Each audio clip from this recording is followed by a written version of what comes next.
멈춘 돈은 가난을 낳고 흐르는 돈은 자유를 만듭니다. 안녕하세요. 경매 트레이더 전사이트입니다. 제가 왜 이 트레이더라고 표현을 하냐면 우리 주식 트레이더라는 말 들어보신 적 있으신가요? 단기간에 주식을 사고 팔고 하면서 수익을 얻는 게 주식 트레이더라고 합니다. 근데 저는 이 부동산에도 트레이더라는 이 명칭, 정의가 적합하다고 생각했어요. 실제로 저는 하루 만에, 일주일 만에, 한 달, 세 달 이 안에 부동산을 사고 파는 전문적인 경매 트레이더로 저를 표현하고자 합니다. 많은 분들이 저한테 경매를 처음 시작할 때 제가 경매가 뭔지 아냐고 물어보면은 그냥 싸게 사면 되는 거 아닌가요? 라는 말을 합니다. 하지만 싸게 사는 것보다 더 중요한 건 여러분이 기초를 제대로 닦아놔야 된다는 겁니다. 기초를 제대로 닦지 않아서 나온 그 실수 한 번이 수천만 원의 손실로 이어질 수 있다는 겁니다. 그래서 오늘은 초보자분들이 실제로 겪는 이 치명적인 실수 7가지를 제가 분석해서 여러분께 말씀드리려고 합니다.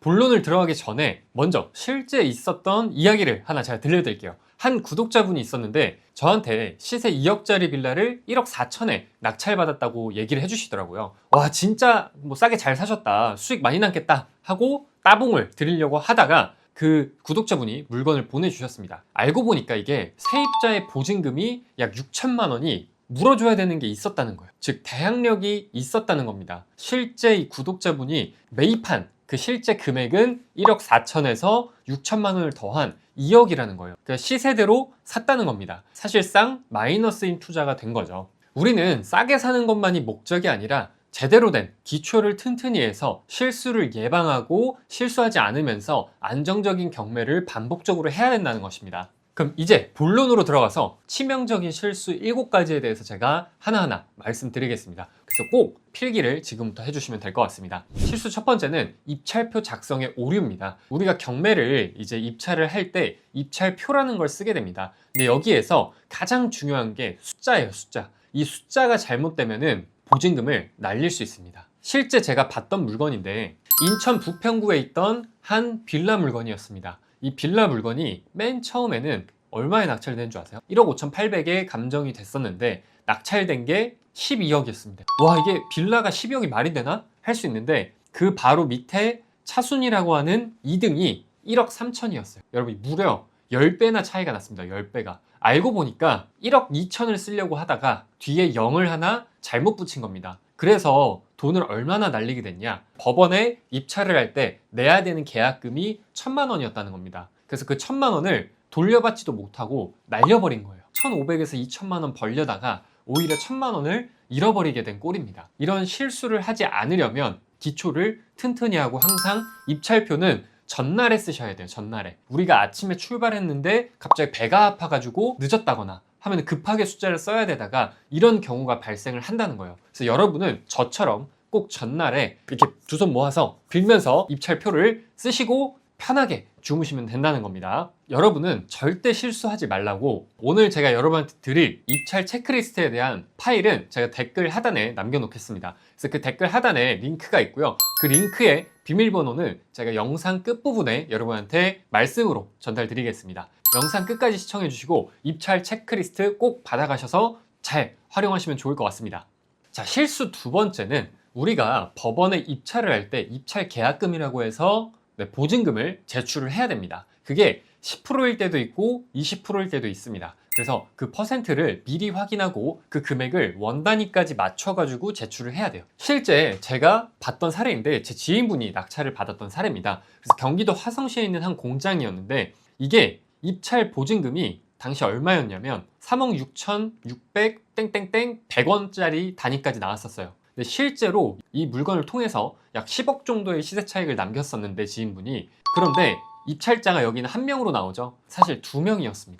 그리고 이 낙찰받은 사람이 낙찰자가 아니었어요. 그 이유가 바로 맨 처음 입찰했던 분이 100원을 놓고 온 거예요. 그래서 10억의 돈을 벌 수 있었던 그 기회를 100원 때문에 날린 겁니다, 여러분. 그래서 이거를 꼭 기억하셔야 돼요. 항상 이 보증금은 현금이 아니라 수표 한 장으로 뽑아야 된다. 수표 한 장 뽑을 때 꼭 2번, 3번 확인을 해야 된다라는 겁니다. 그리고 실수 세 번째는 이거는 정말 기초를 못 배웠다는 거예요. 뭐냐면 은평구에 있는 은평 스카이뷰 자이라는 아파트입니다. 이게 당시에 시세가 8억 5천이었는데 8억 5천 그냥 시세에 낙찰 받은 겁니다. 이러면은 돈을 마이너스 보는 거랑 똑같다고요. 왜? 이자 들어가지, 세금 들어가지, 내 시간 들어가지. 그러기 때문에 우리는 경매로 싸게 사는 게 아니면 욕심을 부리면 안 된다. 근데 이분은 왜 8억 5천에 낙찰을 받았을까요? 그리고 그 아래 다른 분은 왜 이 물건을 4억 8,800에 받았을까요? 더 중요한 건 차순위 금액이 8억 3,100이라는 거예요. 뭐야, 그러면 이거 정상적인 금액 아니야? 할 수 있겠지만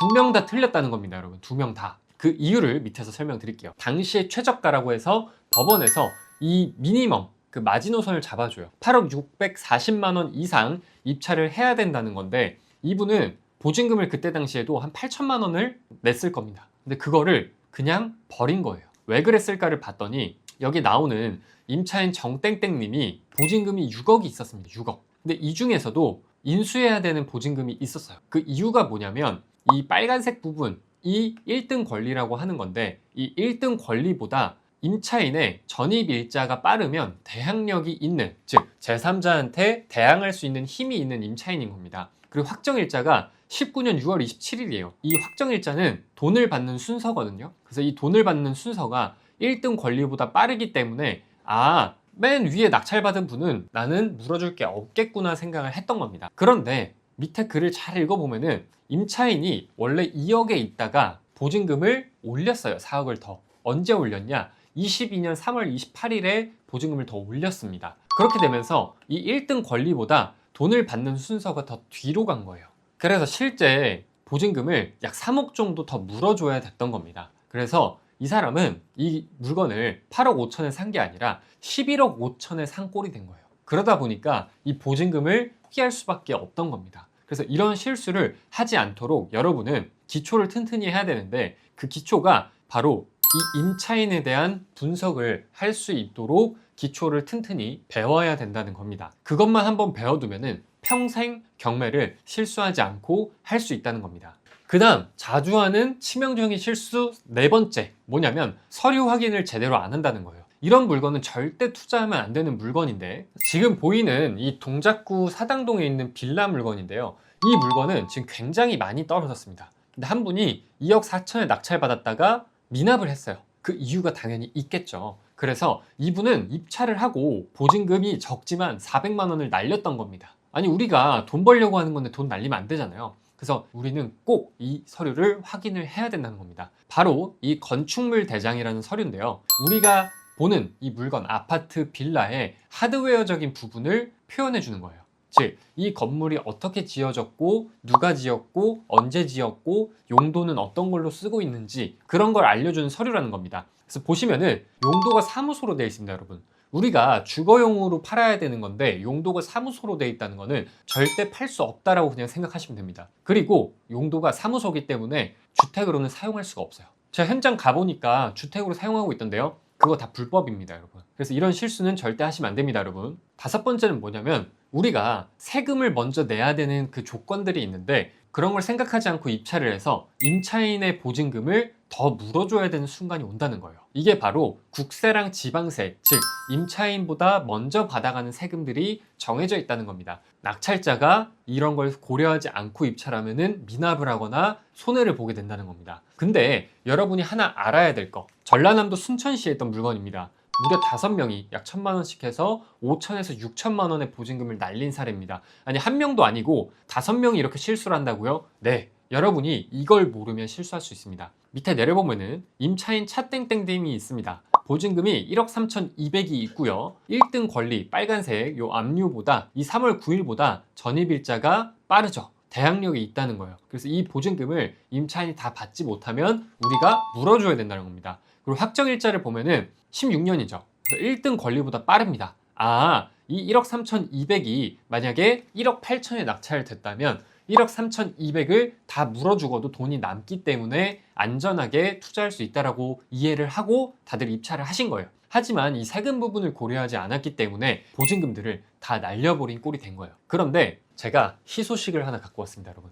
법이 2023년 4월을 기준으로 바뀌었어요. 그래서 원래는 이 국세랑 지방세가 임차인보다 무조건 먼저 받아가는 세금이었는데 이제부터는 임차인과 순서 비교를 통해서 임차인보다 느리면 받아가지 않는다는 겁니다. 그리고 하나 더 추가로 말씀을 드리면 임차인분들이 이 세금에 대해서 원래는 서류를 받아야 될 권리가 없었는데 이제부터는 이 집주인의 세금 미납 사실이 있는지를 요청해서 혹은 임차인이 직접 떼볼 수가 있다는 겁니다. 자세한 얘기는 우리가 조금 더 들어봐야겠지만 오늘은 시간 관계상 핵심 내용들만 먼저 말씀드리고 마무리를 하겠습니다. 치명적인 실수 6번째, 바로 시세 조사를 할 때 대충하고 감으로 그냥 입찰을 한다는 거예요. 근데 그러면 여러분 절대 안 됩니다. 이런 식으로 네이버 부동산에서 온라인으로 시세를 대충 보고 입찰하는 경우가 있습니다. 이 실거래가들이 다 있는데 이 숫자 안에는 우리가 모르는 스토리들이 숨어 있다는 거예요. 즉 위에 보는 25년 7월 달에 5억 500에 판매된 5층 물건은 왜 25년 6월 달에 팔린 5억 7천의 9층 물건이랑 뭐가 다르길래 이렇게 가격 차이가 나는 걸까?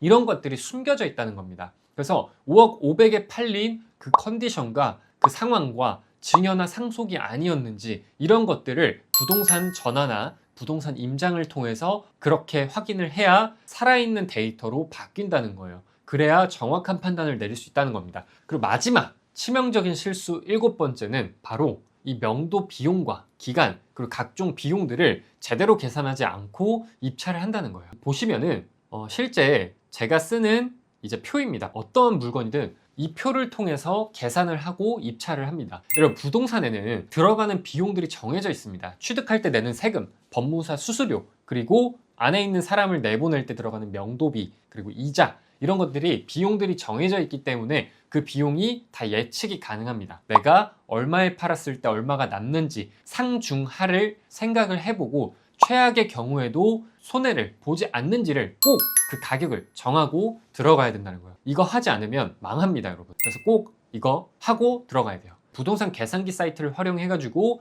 이 각종 세금들을 따로따로 계산해가지고 입찰을 하셔도 무방하다라고 이해하시면 될 것 같습니다. 어떤 사람은 경매로 돈을 잃고 어떤 사람은 경매로 수억, 수십억을 벌고 있습니다. 이 둘의 차이가 뭘까요? 제가 생각하기에는 기초를 튼튼히 했냐, 안 했냐, 그리고 데이터를 기반으로 투자를 하고 있냐, 안 하고 있냐, 그 차이라고 생각합니다. 여러분은 어떤 투자자가 되고 싶으신가요? 당연히 돈을 버는 투자자가 되고 싶겠죠. 그러면 오늘 제가 얘기한 이 7가지 실수에 대해서 꼭 복습하시고 제대로 인지한 다음에 데이터를 기반으로 한 경매 트레이더가 돼야 된다는 겁니다. 나도 전사이트님처럼 돈 벌고 싶어요 라고 할 수 있죠. 그러면 어떤 단계를 거쳐서 저처럼 될 수 있는지를 제가 말씀드리겠습니다. 첫 번째는 제가 오늘 배포해드릴 이 체크리스트를 통해서 꼼꼼하게 조사하고 입찰표를 작성을 해야 된다는 겁니다. 그리고 오늘 말씀드린 7가지 치명적인 실수에 대해서 꼭 복습을 하셔야 된다는 거고요. 두 번째는 성공 투자 사례 분석을 통해서 실전 감각을 미리 익혀야 된다는 거예요. 제가 부자 친구들 카페에 스터디 게시판란에 투자 사례 분석이라는 게시판이 있습니다. 이미 많은 분들이 이 성공 사례를 300건 이상 분석을 해놨습니다. 다른 사람들이 어떻게 분석하고 어떤 인사이트를 여기서 뽑고 있는지를 배우시면 됩니다. 하루 한 건 이 성공 투자 사례 분석하고 50일만 지나면 여러분의 눈이 바뀔 거라고 저는 확신합니다. 세 번째는 이 수익률 표를 작성하는 연습을 해야 된다는 겁니다. 어렵다고 포기하시지 말고요. 손으로 계산을 하셔도 됩니다. 이 표를 작성하는 이유는 우리가 각종 비용들을 고려해서 손해를 보지 않냐, 이거를 명확히 하고 투자를 해야 되기 때문입니다. 여러분, 실제 정말 많은 사람들이 이 트레이딩을 통해서 돈을 벌고 있습니다. 여러분이 이 전사이트 채널을 끝까지 시청해 주시면 제가 여러분이 경매를 통해서 수익화하는 그 날까지 책임지고 좋은 컨텐츠로 보답할 수 있도록 하겠습니다. 그리고 구글 비밀번호는 8289입니다. 8289가 뭐냐고요? 제가 쓰는 시그니처 숫자인데 빨리 팔고 싶다 라는 걸 녹인 겁니다. 그래서 8289 여러분의 또 인생 숫자가 되면 좋을 것 같습니다. 지금까지 경매 트레이더 전사이트였습니다. 감사합니다.